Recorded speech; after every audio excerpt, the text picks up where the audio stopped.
I was happy and making good money. You owe $30,000. I was shocked when my credit card company called me on the phone. What? There's no card? After that, I stopped the payment right away. My husband called me a million times while he was away. I got it all and did something about it. I am 29 years old and my name is Haley. I work for a company now as a boss. Christopher is my husband. We met in college and are the same age. This year marks the 3rd year that we've been married. It seems like a lot of people around me quit their jobs when they got married, but I'm still writing this. I earn more money than my husband. We don't talk about it, but I worry about our future when my husband's only source of income is gone. I'm sure he does too. My husband, on the other hand, is not a pimp. We each have our own pocket, and we split the cost of living 50-50. I can spend the rest of the money however I want. This meant that I wasn't too unhappy with the fact that we were working together and that our lives were going well. Oh, I guess I spent a little too much this month too. I thought as I looked at the debit notice email on the train ride home. That being said, I should look again to see if any services I haven't used in a while are still set up. That's what I thought as I closed the email. That time will probably never come. I couldn't remember the password to get to the page where I could see my credit card bills. It's tough to find the drive. I can't get through to the help center. On the world's end, why should people who are working call the call center when it's only open from 9 a.m. to 7 p.m., Monday through Friday? There's no doubt that the lines are long at lunchtime. I'm still signed up for a service, though, so I should be okay. In other words, the call center will call you if the monthly amount is more than $10,000. You're not wrong when you say that this confidence that everything will be okay has made me less likely to call the call center. But shopping online takes my mind off of work worries. When I opened the package and saw the package inside, I felt better, but only for a short time. I'm at home. As soon as I opened the door to the living room, my mood went from good to bad. There are socks on the ground and empty cans on the table. There was a phone and a sweater on the couch. No, is that my husband in a sweatshirt? Yes, my husband doesn't clean the house at all when he gets home. Instead, he is purposely destroying the house. I point my phone at the couch and say, "Hey, socks and empty cans." This is what I get. It's just a small thing to throw away and wash. Don't be so mad. You might do it. You could do it if you get home early. Why don't you clean the house or make me dinner? He said the next thing when I said S and say, I'm so tired when I get home. I also have to deal with the store's lunch bag. I'm tired too. I said with a shrug, if you don't clean the house, you should work and do the work or the chores, whichever you like better. Oh, please be quiet. I understand. I understand. And the fact that he said it twice showed that he wasn't feeling it. I gave my husband a mean look. My husband looked at his phone the whole time he left the living room and didn't even notice how I felt. It's not fair that I do more chores and work than he does. Is that a bad thought? I don't think so. But I'm not sure if I went too far. Because my husband is sometimes crazy, I was afraid he would get stubborn and make the house even messier. But contrary to what I thought, what I said that day seems to have made a difference. Yes, my husband has been coming home late ever since, even on days when I got home before him. He began to show up. It looks like he was working extra hours. He must have changed his mind. Because I was so happy, I worked harder than ever on my tasks. My husband is busy, so I have to clean the house. I didn't think about the fact that my husband was doing that at the time. Yes, it's Christopher's room. He hasn't cleaned it in a while, and that day I got home before my husband did. It had been a while since I had been in his room. As expected, there were a lot of empty bottles and cans lying around. Throw this stuff away. Oh, even on the bed. Then I looked at the bed and thought, what is this? There was a package wrapped in gift wrap. That bag was my favorite brand. I had to shine a light on it because I couldn't see it well. Oh, could it be my birthday present? Yes, my birthday was the following week, even though it hurt. I chose to act like I hadn't seen the package and leave it alone. But on my long-awaited birthday, the box never showed up. Hey, do you know what day it is today? Oh, it's your birthday, right? Yes. Did you forget? No, I remember, she said. Aren't you happy about something? Didn't I give it to you last year? What did you do? You know, you're old enough to be honored. My husband spit that out without a care in the world and went to his room. Then what do you mean? It was that box that made me feel uneasy from that day on. Right then, something took place. My husband said all of a sudden, "This is it. I'm going on a work trip to another country next week." What? A business trip to another country? Had to raise my voice. That's not how I remember your business being. You've never been on a business trip outside of the United States, let alone within the country, have you? Then my husband said, "They gave me this assignment because I've been doing well and deserve it." Oh, you mean? He told me I could believe him if I hadn't seen the box, but I couldn't accept what my husband said at that time. I was scared to go into his room on the day of his business trip after seeing him off early in the morning. I then checked under the bed. There wasn't a package there.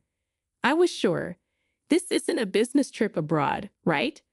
I was able to move my heavy body to work with this feeling in my heart. I was still not in a fit state to do any work, though. Several times, my hand stopped. I kept thinking about my phone and what my husband had said and done. "Hey, are you okay? What? You look like your mind is not in your body today," I asked. "Oh, yeah. I just didn't get enough sleep."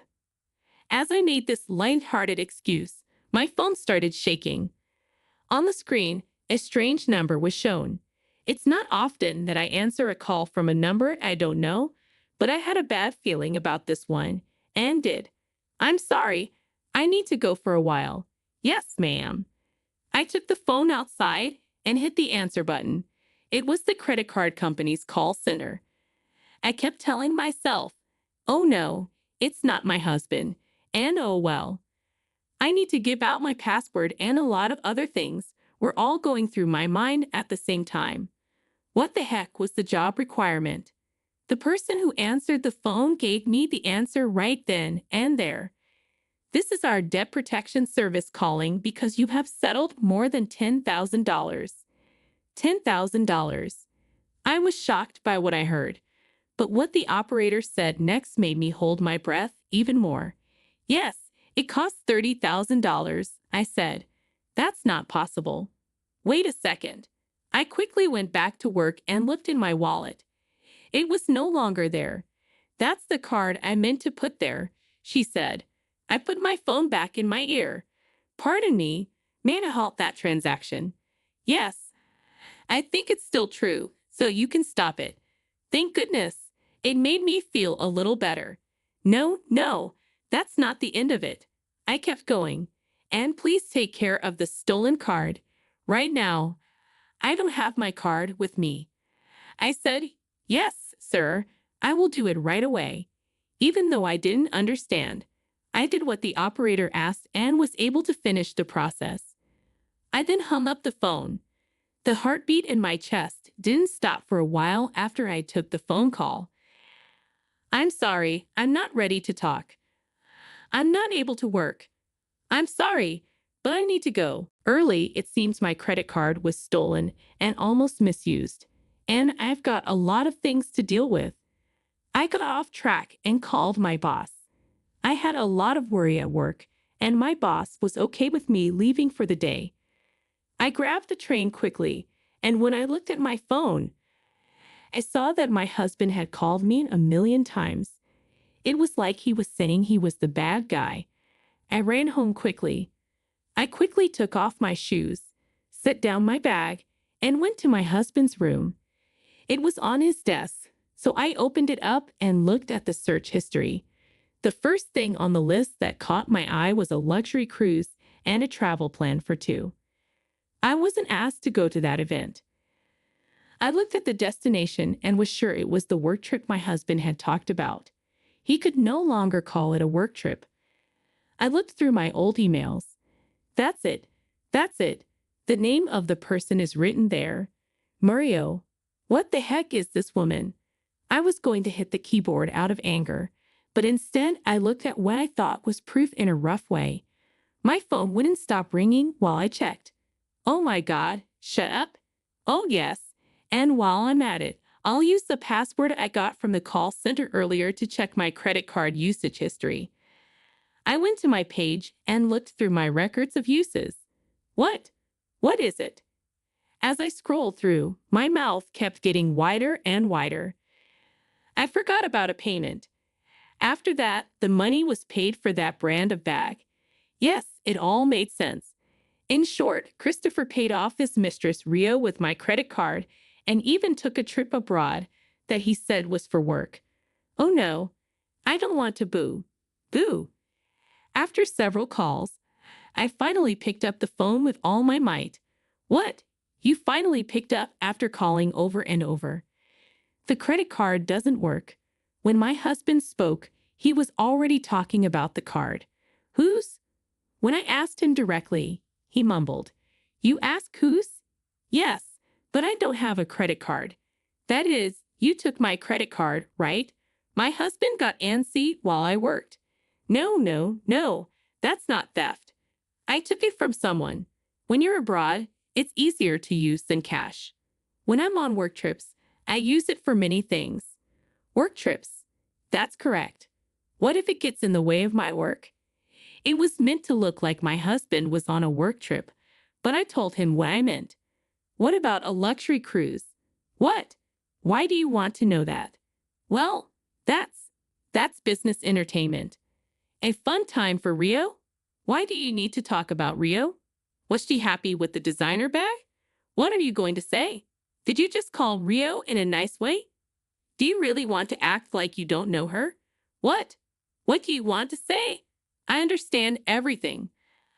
I know that you tried to spend $30,000 on a luxury cruise and a vacation package for couples. I also know that you have been using my credit card to pay Rio a lot of money. My husband said twice, as if he wanted to start over. I understand. After I told him what I said. I'm sorry I cheated. I'm sorry, but I can't go home until you activate the credit card. Why are you acting that way? Do you think it will go away if you just say sorry and admit it? And friend, please spend the rest of your life at your resort. My husband was about to say something, but I hung up the phone instead. The phone started booing right away and kept booing. I turned off the call because it was too loud and making me crazy. Finally, the email said that the return trip would be at noon 3 days later. I called the company right away and decided that I would finish everything in 3 days. As a first step, I had to get everything out of the house. It was the second day that I told my in-laws what happened. Took the divorce papers and my husband's computer with me. When my in-laws saw my story and all the proof, they were angry. They said they were sorry and promised to get a divorce, pay me $113,000 in alimony, and return the money he had spent. Then, in no time, it was time for my husband to go back to Japan. I got a call early that evening from my in-laws telling me that our divorce papers had been received safely. To my surprise, my ex-husband had only taken the credit card and not any other money. The woman had given him $30,000 instead. As you might expect, she was very angry. She changed her ticket without permission before the return date and went back to Japan before him. I asked myself why she didn't just take the plane ticket and visa from my ex-husband and leave for Japan. While I was listening to the story, I thought about how when my ex-husband got back to Japan, my things were gone from my house and my phone wouldn't connect. So he ran to my in-laws' house. He got in a lot of trouble there and had to write divorce papers. In other news, The woman is now also asking for her $30,000 back, and the ex-husband is rolling his eyes up into his head. After he paid them back once, they made him live like a junior high school student with a 20-hour curfew while they watched over him until he paid the whole amount back. I finally made a $9,000 claim against the cheating wife after getting information from my in-laws about what had happened and how to reach them. This ended the problem. When I went back to work the next day, many of my bosses and coworkers were worried and called me. "Hey, are you okay? I'll listen to the story if it's okay with you. Say thank you. I'm thankful to work for such a friendly company. Every once in a while, I'll buy you a drink. Let's get a drink. It's really just a game of whining. Thanks a lot." As I drank the beer, I poured all of the past into the center of my mind. I love it. From now on, it looks like only good things will happen. Yes, that's right. Haley,